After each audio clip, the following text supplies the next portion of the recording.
Open your hand and look at it. Right now. The palm you've washed 10,000 times and never really studied.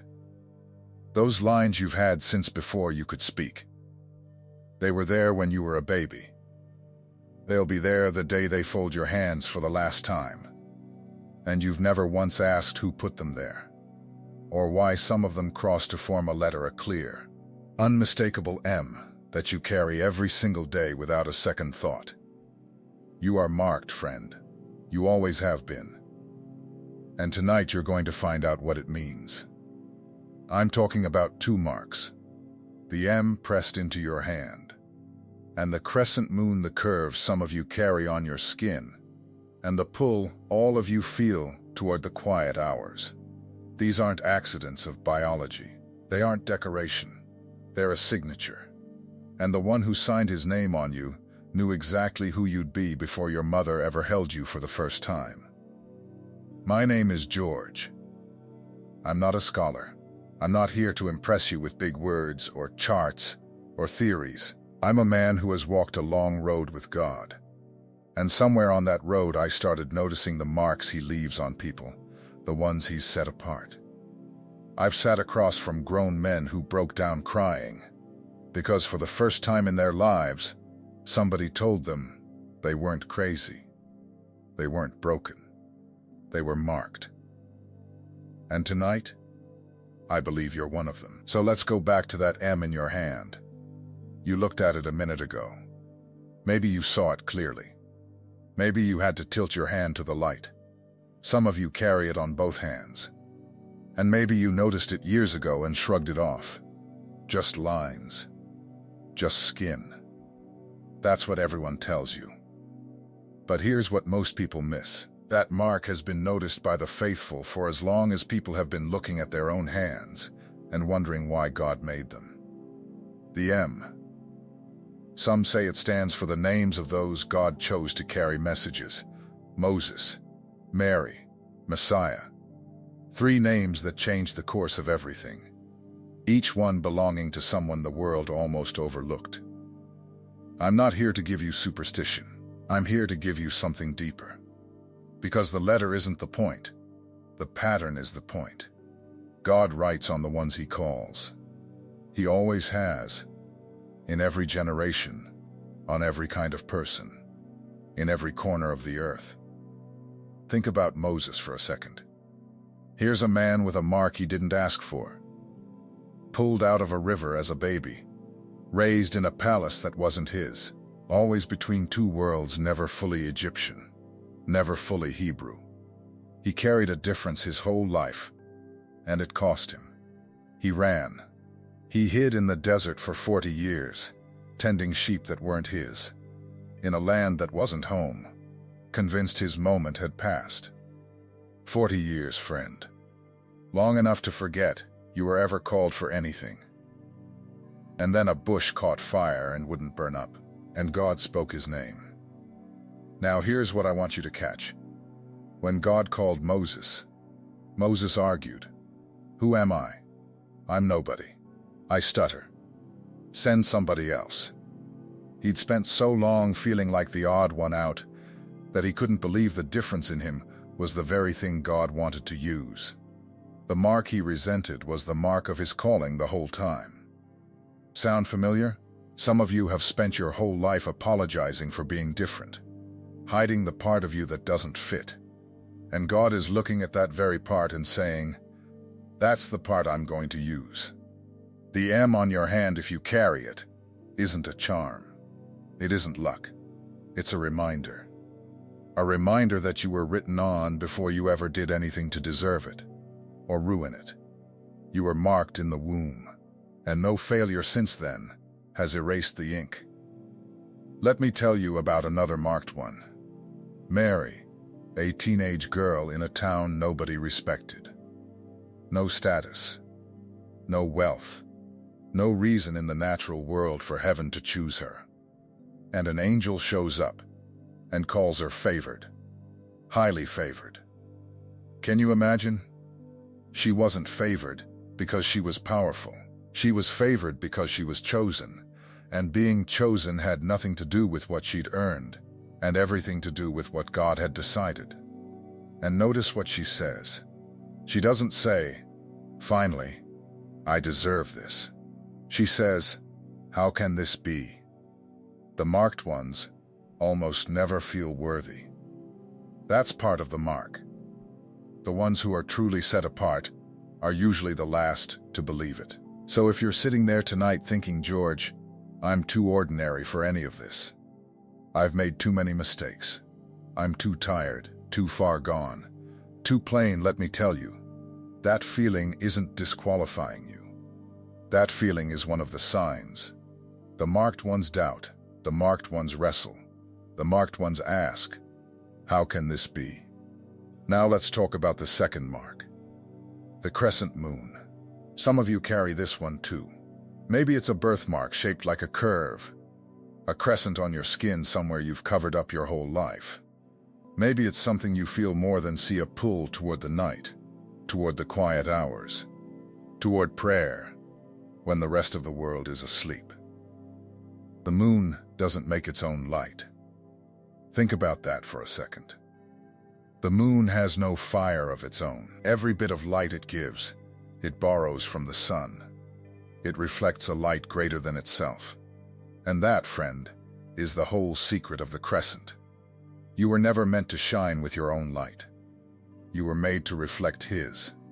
The world will tell you to be your own source. Be your own light. Make your own way. And it sounds good until you burn out, because you were never built to be the sun. You were built to be the moon. To take what God pours into you in the dark and reflect it into a world that's stumbling around looking for direction. Let me tell you about a man who learned this the hard way. Elijah. Here's a prophet at the top of the mountain. Fire falls from heaven at his word. He defeats hundreds of false prophets in a single afternoon. He's blazing. He's powerful. He looks like the sun itself. And the very next day, a single threat from a single angry queen sends him running for his life into the wilderness, where he collapses under a tree and begs God to let him die. What happened? The man who called down fire couldn't generate enough of his own to keep going. And here's the beautiful part. God doesn't scold him. God doesn't say, "Get up, you weakling, you embarrassed me." No, God lets him sleep. Sends an angel to feed him. Twice. And then, when Elijah is ready, God doesn't show up in the fire. He doesn't show up in the earthquake or the wind. He shows up in a whisper. A still, small voice in the dark. The prophet who shone like the sun had to learn to listen like the moon. That's the crescent, friend. Learning that your strength was never the point. Your reflection was the point. Your stillness. Your borrowed light shining in somebody else's midnight. How many of you have burned out trying to be the sun? Trying to hold everyone up? Fix everything. Carry it all. Shine bright enough for the whole family until one day you collapsed under your own tree and whispered, "I can't do this anymore." That wasn't your failure. That was your invitation. God was teaching you the crescent. He was teaching you to stop generating and start reflecting. There's a boy who learned the crescent young. David. When the prophet Samuel came to anoint a king, David wasn't even invited to the lineup. His own father didn't think to call him in from the field. 7 older brothers stood in a row, tall and strong and impressive. And not one person in that house thought the youngest one out tending sheep was worth interrupting. He was the afterthought, the one they forgot. And God looked right past the 7 the world would have chosen and said, "Not these." Because God told Samuel something that I want you to carry with you for the rest of your life. Man looks at the outward appearance, but the Lord looks at the heart. The whole room was looking at the surface. God was reading the mark. And where did David learn the kind of heart God was looking for? Out there, in the field. in the dark, with the sheep, alone, overlooked, nobody watching. Just a boy and his harp and the night sky, learning to reflect God's praise into the silence when there was no audience and no applause and no reason to do it except love. He wasn't shining for a crowd. He was reflecting in the dark. And by the time the world finally needed him to stand in front of a giant, he'd already spent years becoming the kind of reflection God could use. That's the secret the Crescent teaches, what God builds in you in the dark, in the overlooked years. In the field where nobody's clapping, that's what he brings out when the giant shows up. Your hidden years are not wasted years. They're the years he's filling you with light to reflect later. Now I want you to put these two marks together. The M and the crescent moon. The M says, you were chosen before you were capable. The crescent says, you shine by reflection, not by force. One tells you who you are. The other tells you how you're meant to live. And together they form the portrait of a certain kind of person God has always raised up in every generation, the quiet, marked, overlooked ones who carry heaven into ordinary rooms. Let me bring this close to home. You don't have to be on a mountain to carry these marks. You carry them at the kitchen sink. You carry them on the drive to a job you're not sure means anything. You carry them in the hospital waiting room, in the school pickup line, in the chair beside someone you love who's slipping away. The marked ones aren't always preachers and prophets. Most of them are mothers and fathers and tired souls, doing one more load of laundry, while silently holding the whole house together with their prayers. And here's what most people miss. The reason you feel different isn't that something is wrong with you. It's that something is right with you, that the world has no category for. You feel things deeply because you were made to carry the weight of others. You sense things before they happen because you were tuned to a frequency most people stopped listening to a long time ago. You cry at things that don't move anyone else in the room because your heart was made soft, on purpose soft enough for God to write on. There are messages that pass through your eyes, and there are messages that pass through your spirit. If something in you recognized itself while watching, don't dismiss it. That is the Spirit confirming what was already written. The secret protocol carries 7 keys that unveil what heaven deposited in you before you ever arrived, things no one around you has ever been able to name. It comes with the full audiobook for your moments of prayer, silence, and encounter with God. And you also receive the Awakening Map, the guide that illuminates the 5 seasons of spiritual awakening, revealing with precision exactly where you are and what comes next. The link is pinned in the first comment, but only for a limited time. Don't let this moment pass without a response. Now let me keep going, because there's more in this for you.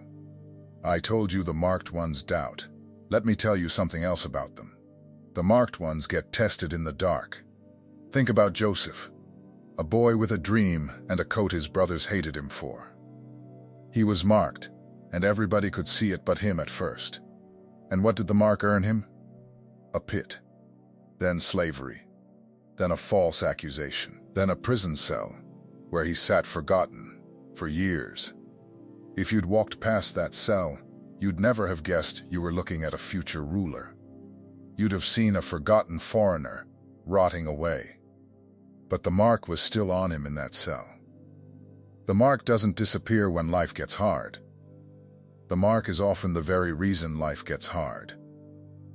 The enemy doesn't waste his energy on people going nowhere.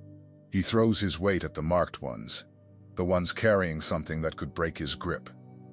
On a family, a town, a generation. So if your life has been harder than it should be, if you've taken hit after hit, and wondered why the trouble seems to find you specifically, maybe it's not because you're cursed. Maybe it's because you're carrying something worth attacking. Let me show you what that looks like up close. There was a blind man named Bartimaeus, sitting by the side of the road in the dust, begging. That's all he was to the people walking by. An obstacle, a noise, somebody to step around. He couldn't see, he couldn't work, he couldn't change his situation, and he'd probably sat in that same spot so many years that the whole town had stopped seeing him as a person at all. But Bartimaeus had something the people walking past him didn't have. He knew who was coming down that road. And when he heard that Jesus was passing by, he did the one thing nobody wanted him to do. He made noise. He started crying out at the top of his lungs. And the crowd, the good religious crowd, the people who should have known better, turned on him and told him to be quiet. Shush, sit down. Stop embarrassing yourself. You're nobody. He doesn't have time for you. How many times has that voice come at you? The voice that says your prayer is too loud, your hope is too much, your need is an embarrassment. Sit back down and accept your spot in the dust. But here's what the marked ones do. Bartimaeus cried out even louder. He would not be shushed. And Jesus stopped. The whole procession stopped. The Son of God stood still on a dusty road, because one overlooked man refused to stay silent about his hope. And Jesus said, "Call him." And the same crowd that had just told him to shut up suddenly changed their tune and said, "Take heart. Get up. He's calling you." The people will tell you to be quiet right up until heaven calls your name, and then suddenly they'll act like they were rooting for you all along. And Bartimaeus throws off his cloak, his only possession, the thing he sat on, the thing he probably collected his coins in, and he leaves it in the dirt and stumbles toward the voice. And he gets his sight. The man everyone stepped around walked away seeing, while the crowd that could see the whole time walked on blind to what had just happened in front of them. That's a marked one. The world wrote him off as a beggar in the dust. Heaven heard him over the roar of the crowd. Joseph sat in that pit and that prison long enough to forget he was ever special. And then, in a single day, God moved him from the dungeon to the second highest seat in the kingdom. The same mark that got him thrown in the pit was the mark that lifted him to the throne. And when he finally faced the brothers who'd betrayed him, he didn't crush them. He wept over them. He fed them. He said, "What you meant for evil, God meant for good." That's a marked one. The wound didn't make him bitter. The wound made him a bridge. Let me give you one more, because I don't want you walking away thinking these marks are only for the famous names in the old stories.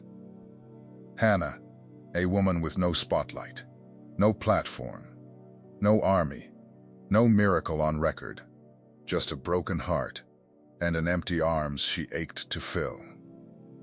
She wanted a child, and year after year it didn't come.